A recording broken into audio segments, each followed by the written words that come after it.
Now, if you've ever cruised along the Princes Highway, which I actually thought was the Princess Highway until about my mid-20s, you would have no doubt come across a sign alluding to some kind of time travel with a hint of music involved. Live at Spectrum packed their flux capacitor and went to investigate the Darnham Musical Village. Established 1951, Darnham Musical Village is home to a collection of over 300 rare, unusual and antique instruments. We visited the village to take a closer look at the famous and undeniably important attraction and spoke with owner Albert Fox about its fascinating history and the incredible musical instruments on display there, as well as the challenges for its future. Albert, first of all, tell me a little bit about yourself. Did you grow up in the area? No, actually I grew up in Essendon, North Essendon in particular. Went to the North Essendon State School as a youngster, finished up at the Essendon Technical School where I was advised to do woodwork and metalwork and so on to prepare me for the piano trade. The making of pianos, repairing pianos and all that sort of thing. So I was schooled in the trades, really, in the skills of the tools. But I was trained in music from the age of 7. Then also it fitted in really well with piano work because of the nature of the pianos. Of course, there's a lot of woodwork in them, a lot of metal work, and yeah, there's thousands of bits in the piano. Yeah. Well, as a child, my mother had a pen friend up in the Seaview area, and we used to come up on holidays, and that's what introduced me to Gippsland, to Warrigal in particular. I fell in love with the area, and so after I'd finished my apprenticeship, I served 6 years under the German people, and then branched out on my own. And because I knew this area and people knew that I was in the piano trade, they asked me to do various jobs, fix church organs and what have you.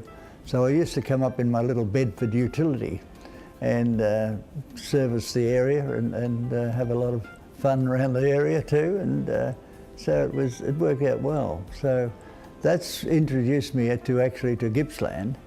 But they really needed somebody who understood not only pianos and organs, but player pianos in particular, church organs and so on. And so I filled that bill.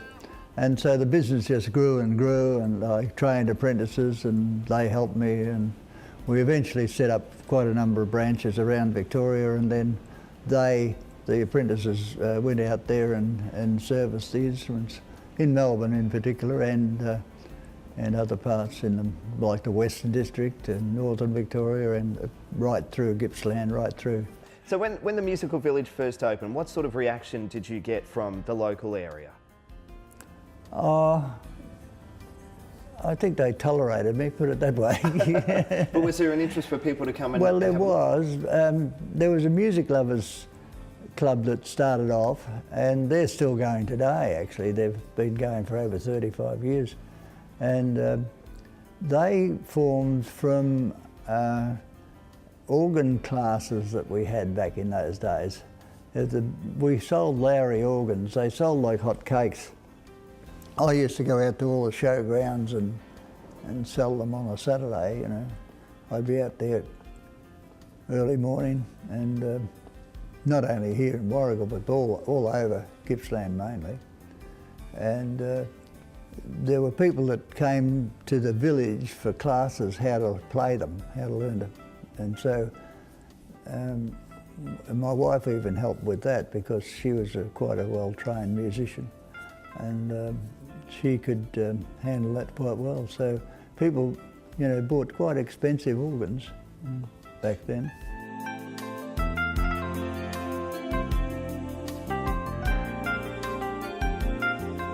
So to power the organ, they have to pump air into it. So what they do is get 2 little boys out of church to come and pump this to fill the bellows down the bottom, which you can see filling with air there. But now it's just been hooked up to a vacuum to blow air into it. That pipe over there? there? That's right. Okay. So it'll just blow air in and they won't need to pump it like this.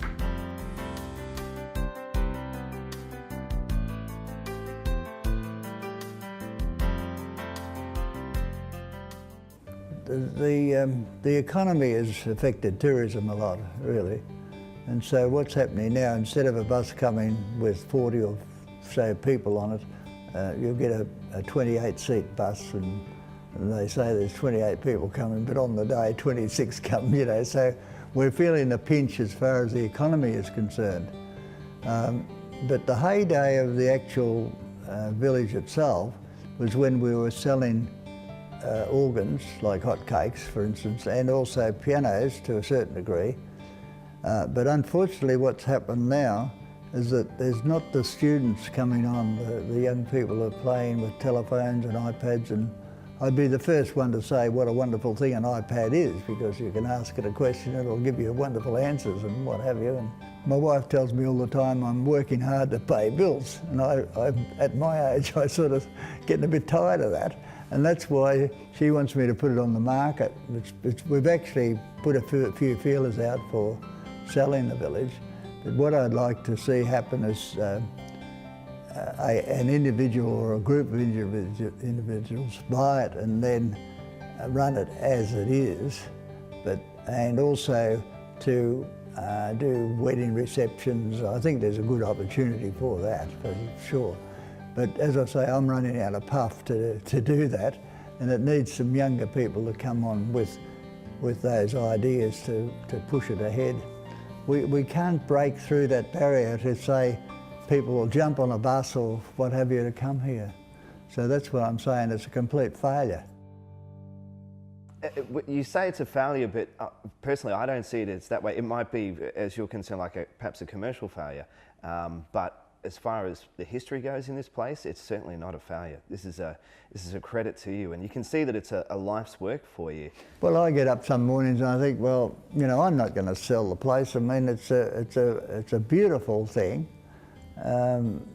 It's something that I've created, but you know, I lack the support. I lack the backing. I lack the public support, and so you know, there's not much hope for it in that regard.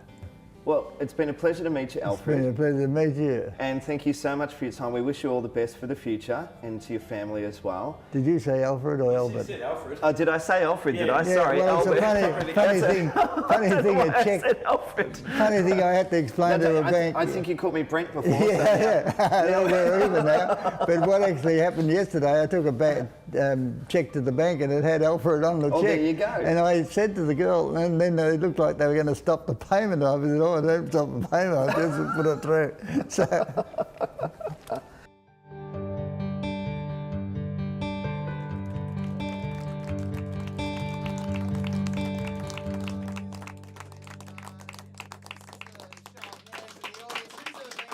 Musical Village before, apart from you, Brent. Oh, sorry.